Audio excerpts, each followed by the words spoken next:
Today I'm joined by a guest who has 1 million Instagram followers. We talk about how do you capture and scale audience to build a successful business. 28 and I'm trying to shape history, pulling from the sky for some strength to take with me, line up the stars, fly away quickly and push the world forward like a tidal wave hit me. I ride the wave swiftly, I fear no man, check my titles mate quickly, came from the sky with the light of day in me and grew my own wings. So G'day guys, welcome to episode 194 of AskJackD. We are here today with Mr. Brad Cameron. A lot of you might have known Brad from his Instagram account, Build Your Empire, which is now coming scarily close. Very close. To the 1 million mark. Mr. Brad Cameron. Thanks for having me on, Jack. Welcome. Appreciate it. Now you've flown up from Melbourne to be with us today. I have. I came up yesterday. The weather's a lot more beautiful up here. As a Melbourne boy myself, I can definitely vouch for that. It's incredible. There's not a cloud in the sky the last 2 days, so it's a good escape. Mate, it's a beautiful place to be. So Brad, talk to us about where you're at with Build Your Empire right now. What are the current numbers? What are the plans? Yeah, for sure. So just over 2 years ago, I started growing an Instagram page called Entrepreneurs of Instagram, and I had no idea what I was doing with it. I just knew that there would come a point in time where I could flog ads on it and make some money. So it took me about 6 months to grow to about 10,000 followers. 6 months later, it was about 100,000. Now we're very close to that million. And I guess, now that I've built a community around entrepreneurship on Instagram, Snapchat, email subscribers, got a website.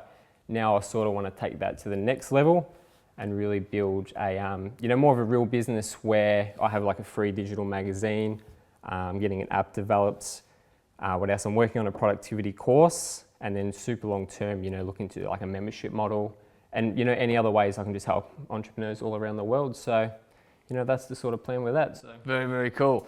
And Brad, how old are you? 23. 23 years of age. It's absolutely brilliant. I love that story. And recently, Brad's been a great partner and friend of ours here at the Entourage and to myself. So having him on the show to talk all things Instagram, for those of you that want to build your audiences, build your communities, talk about monetization strategies. I actually don't know what the questions are going to be, but I'm sure they should revolve around that if Rosie's done her job. Rosie, how are you doing? I'm really good, and yes, they do revolve around that. Rosie's getting very, what's the word?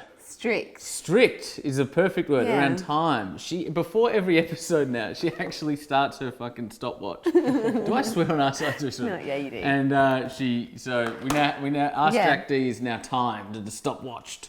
And we're already running behind time. Thanks to It's good, it's fine. Let's just get into the first question. First question, Rosie. Okay, so the first question comes from Instagram, from at ExposureDN. He asks, or she asks, how did you generate so much traffic and build a follower base towards yourself and your company?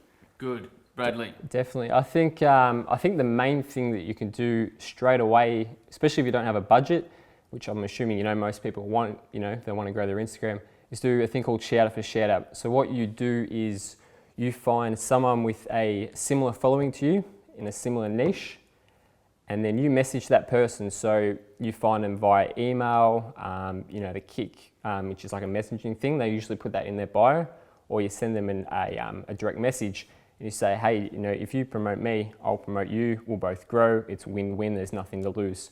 So, let's just say if Jack and I did it, Jack would, repost one of my quotes, and then I would repost, saying a photo of us two saying, hey guys, hanging out with Jack, give him a follow. And that's definitely the most organic main way of growing. Whereas then you can start looking at doing like, using hashtags. I think a great way you can use up to, I think it's 30 hashtags, could be 20 or 30. And you put them in like the first comment. So, if it's around art or something, you do, art, whatever else it's related to, whatever you're doing. And then, people are naturally going to find you that way.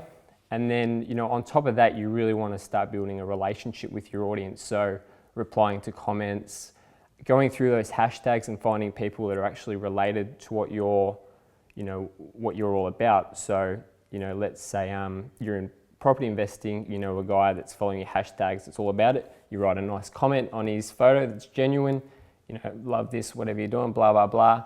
Don't try and sell anything or get him to follow your page, just keep it all natural. And then over time, you'll really build a highly engaged sort of following. And then I'd say the next step from that would be to really build your email list, which is, something I wish I did a lot earlier. Like I've got, nearly over 30,000 emails at the moment, but if I started a lot earlier, it would have been a lot higher than that. So, I think that's the sort of main way to sort of go about it. It's just networking with other people. So, yeah, and I come at everything from a consumer perspective, guys. So, like we've spoken about in many episodes, I view everything from dynamics and mechanics, and there's all of these different tactical things we can do from a mechanical standpoint. I think from a dynamic standpoint, you need to be talking to and touching the hearts and minds of whoever it is you're speaking to, right? So get very clear on who your audience is. There's a lot of people on Instagram, people on all sorts of, there's a lot of businesses, they're not really talking to anyone in particular. The great thing about what Brad's done, for instance, is he knows who he's talking to, therefore all of his content is directed toward one particular consumer category, and that truly lends itself. Then when you get all the mechanical stuff right, that truly lends itself to high growth and traction and relationship, because you're truly speaking to one particular person. Don't try and speak to everybody. So often in early stage businesses, we can try and be everything to everybody and we end up being nothing to anybody. And so, understand what are the frustrations of the people you're speaking to, what are the fears of the people you're speaking to, what are the wants of the people you're speaking to, what are the dreams of the people you're speaking to. And then as Brad referenced, understand that whatever you're doing in terms of the initial whatever, be it Instagram, be it Facebook, be it email to a degree, email is often one sort of chain back in the link, or one link back in the chain. But in terms of converting that into a profitable business, the channel will only ever be as strong as the strategy you have behind it, right? So we need to understand that all of this sort of stuff is the relationship building tool. This is the exposure. This enables us to amplify who we are and what we do and who we speak to and all of that sort of stuff. Then in terms of converting that into proper relationships and building customers and all of that sort of stuff, we need to have thought out a strategic roadmap from Instagram to customer, from Facebook to, all roads lead to Rome. And Rome is people buying something from you. I definitely agree with that, because I think, it's going to be a lot more important if you've got your set niche, exactly what your customer is. You'd rather have 2,000 highly engaged followers, 1,000 highly engaged email list subscribers than tens of thousands, hundreds of thousands that are just all over the place. Or do what Brad's done and do both. Get 1 million highly engaged people. Do it. How do you go about then kind of transforming that big community? Like, how do you monetize that then? Yeah, so at the moment, I push either ads that's always related to, entrepreneurship. I'm never going to do, anything else. Yeah. So, doing straight fixed ads, or I do like affiliate launches. So, someone will have a really great free lead magnet. I'll put a link in my bio. I'll do a post. It will send to them. And then, people get great value out of it. But if they want the extra training, then, I'm going to get, a fee from that. So whether it be 40%, 50% or whatever. Yeah. And then going forward, I want to build my own products, get people off Instagram to email, website, sort of build the relationship from there. So beautiful. Next question, Rosie. How are we going for time, by the way? We're going okay. We're going okay. It'll depend on the answer to the next question. So check back in then. Okay, so the next question comes from Mabubala, a really interesting name. So, I want to start my own business but have no access to funding for startup. What should I do? I'm going to start my own business but have no access to funding. Well, in my view, there's so much you can do before you need funding. And, I think I might have spoken about this the other day, but in my view, too many people think that raising money needs to be part and parcel of starting a business. And the reality is that it doesn't, right? Often people raise money when they don't need to, and more often than that, they raise money more early than they need to, right? What you need to do is identify who you want to target, so who's your hungry crowd, who's your consumer base. You need to find a market demand, and then you need to develop some sort of hypothesis around how we're going to deliver and meet that market demand. And then you need to start testing and iterating in terms of what's the product or what's the service that you're building. And you can do that online, you can do that face-to-face, you can do that over the phone, you can do that with surveys, you can do that with analysis, you can do it with research, you can do it with a whole bunch of stuff. Or you can do it, try to start selling stuff or pre-selling stuff. But essentially we're going, what's the problem and how big is the market? Is the market demand large enough to build a business of the scale that you ultimately want to build? Who is that consumer? What's going on in their hearts and minds? What are their fears, frustrations, wants, dreams? And start to iterate in order to find product to market fit, right? You need to have something that makes your audience go, wow. You need to be able to stand out. And I reckon probably regardless of whatever business you're in, you can probably get up until that point where you've achieved relative proof of concept before you need to raise money, right? And even then, right, you may not need to raise money depending on the product or service or business model that you're entering into. So don't let capital be, like, Brad, did you raise money? Not at all. No. Build a community first. Yeah, beautiful. Build a community first, right? With Entourage, I've raised money in order to make acquisitions, never raised money for organic growth. With MBE, same thing. We raised money for some deals, but never raised money for organic growth. So, like, two of Australia's fastest growing startups in the last 10 years, and neither of them, fastest growing companies, neither of them raised money from investors in order to launch, right? So again, it's industry and it is business model dependent. However, it's not essential. It shouldn't hold you back. Definitely. I think, you know, in my situation, let's say I didn't build a community, another way I would go is, first of all, I'd get a job, so I've got an income, and then, you know, Pause there. That is really, really good advice, right? Getting a job while you start a business is an option, and it's a really good option, right? Like for me, sorry to interrupt, Braddles. For me, particularly when I started Entourage, because I had a profile and stuff already, I was able to do speaking, right? And I had capital, and so it was easily able to be funded organically, and probably the same with MBE. However, prior to that, if I needed to get a job in order to, like, concurrently while starting a bit, I would have, right? Like, getting a job is not a bad thing. In many parts of the world, getting a job is a very romantic thing to do. So thank you and well done on saying it's okay to get a job. Definitely. And then you can start a service-based business, and then from there, you know, you can build a community around that. Then you can find the pain points of the people you're servicing, your community, and then you can get more of a proof of concept to start building and scaling a business from there. Beautiful. So, yeah. Rosie? Love it. Okay, we are sticking to time, guys. Rosie's smiling from ear to ear. I'm going to take Okay. a snap of Rosie right now, and you guys can see it.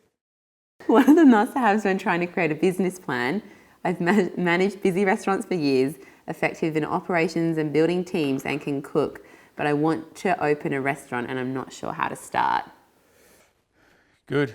You want to have a crack at this first, or? I think you're more qualified. So, yeah, that's a really good question, because it highlights something that's really important, and that is there's a big difference between being able to cook and being able to build a business around being able to cook, right? Each are skill sets in and of themselves, right? And this is covered in the E-Myth by Michael Gerber. Like, I don't know when that book was written, but it was at least sort of 15, 20 years ago. And, you know, the entrepreneurial myth being, if I'm a good baker, then I should start a bakery. Not understanding that the art and science of building a business is a skill in and of itself, irrespective of product or service, right? So just because you're great at baking pies doesn't necessarily, well, let's say if you're great at baking pies and you then want to start a business out of it, it's a whole new skill set and a whole new art and science to get your sort of head and mind around. So I would start by educating yourself around the game of business, right? I break what entrepreneurs need to fully understand in order to build something great. 8 key areas. I break it into 8 different key areas, right? So the first one is mindset, understanding how great entrepreneurs think. The second is startup strategies, product market fit, iteration, being flexible, being agile, develop an attraction model in your marketing, right? Build a community, build audience, build a marketing sort of structure around everything you're doing. Sales, understand the sales, particularly, that are prevalent to your style of business. Where do we go from there? We go online strategy. How do you build an online strategy? Management and leadership of people. financial and legal management, and then lastly, building value once you've built a foundation business so that you can build a strong valuation and perhaps raise money from investors or develop a path to exit, and ultimately, build something with a substantial value that you could sell if you'd choose to, right? And often you don't need to choose to. But your answer is inherent in your question, in that you're recognizing already, which is beautiful, that it's a completely different skill set. You now need to approach whatever you did to become a great chef, right? Well, you probably would have, we might have gone to TAFE or something. Don't do that. But you would have dedicated 2 or 3 years to learning how to be a good chef. Do the same to business, right? And this is what people don't get with the heightened romanticism around entrepreneurship. Like, just go and start your own business and be, almost an assumption that you'll be successful from day one. But it's a craft, and it's a skill, and it's an application, it's a discipline. Like anything else, like learning the violin, like learning to cook well, like learning to whatever, surf. Business is the same, so just learn. Yeah, definitely. And I think, like, in respect to sorting out a business plan, the way I sort of go about it is I'll set goals for each of those components, and then I'll just reverse engineer it to have a step-by-step, on sort of how to make that. So yeah, don't overthink it too much. Yeah, absolutely. It's beautiful advice.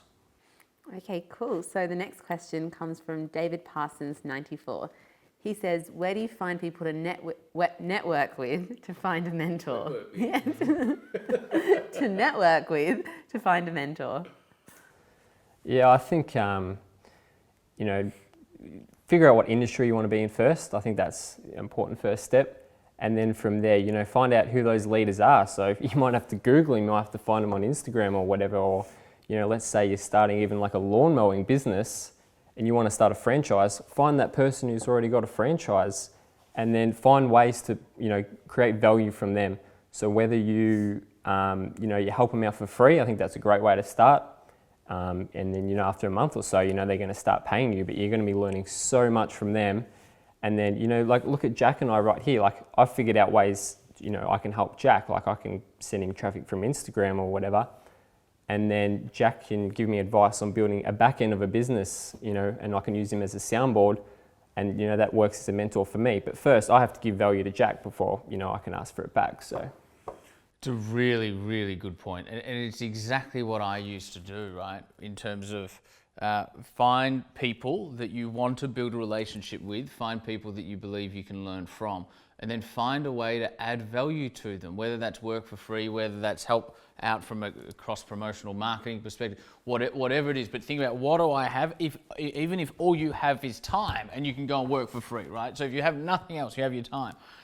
What else might you have where you can help and because this is what people do. They approach others and they go, can you mentor me please? Or they send me an email, can you mentor me please?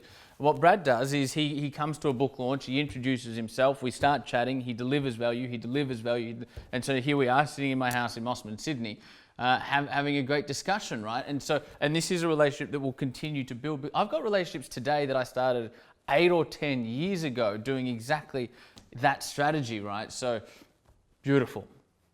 Even if you look at our relationship, that's kind of how it started. Like, I, would help you with social media and help you with all the filming and stuff. I wasn't like, I want Jack to be my mentor, even I did. Yeah. And then now it's like, you're the person I go to for everything. So well, it's kind of built like that. And that's a really good example of somebody doing it inside of a business, right? Because Rosie started with it, she was in a different role. And then she just started doing stuff like above and beyond her role. And she was really, really good at it, highly intelligent, highly capable, very sort of hungry for knowledge and all of that sort of stuff. And so this principle that we're talking about isn't just for people who run Instagram accounts or people who start businesses or whatever. It's for anybody. Find those that you want to build a relationship with, and you need to genuinely want to build a relationship with them. And then find ways to add value. But you're a beautiful example of that. Mm-hmm. Guys, we've stuck to time. That was my last question. Is that the last question? Yeah, we're at the 20-minute mark. Have you got any other questions we can ask Brad while we got it? Okay, yeah, I'll ask one more then. Okay. I'm stuck. Okay, no, I've got one. Okay, so this one's also from David Parsons. He says, I have a great idea that I think has great potential. Where do I start and what's the very first step to make it happen? I think finding a proof of concept, I think that's the best sort of way. So, you know, sure, you can ask people if you think it's a good idea, but I think you're going to find that a lot of people say it's a good idea but don't give you money. So I think, you know, if I was doing it myself, I'd start either a Kickstarter campaign, because, you know, people are going to, if they're giving you money for it, they're obviously going to want it. Or I would go a sort of different route, and you can use Instagram for this, is that you'd build a landing page based around your idea, your product or whatever, with, say, on this landing page, coming soon, put the price $97, put your email in if you want it, we'll let you know when it's ready, and then you would pay influencers based around that niche on Instagram. You can use Facebook ads, Google AdWords, whatever you want to send traffic to that, and I think from there you'll get a good idea whether, you know, you're scratching someone's itch, you're fixing their pain point, and sort of go from there. So that's how I go about it. Start with consumers, start with the demand. Do you have something that can address the consumer demand? Episode 194, Mr. Brad Cameron, thank you for joining us. It's a pleasure. Thanks, guys. When are you back in Sydney next, do you think? Whenever you invite me up next, I reckon. Well, we might be doing that soon. We might have to crack a bottle of red next time Brad is up. Episode 194, guys, thank you very much for joining us. What question should we ask them? I don't know. When are you going to start your Instagram page and scale it up? When are you going to start your Instagram page and scale it up? In the comments below, we'll be there.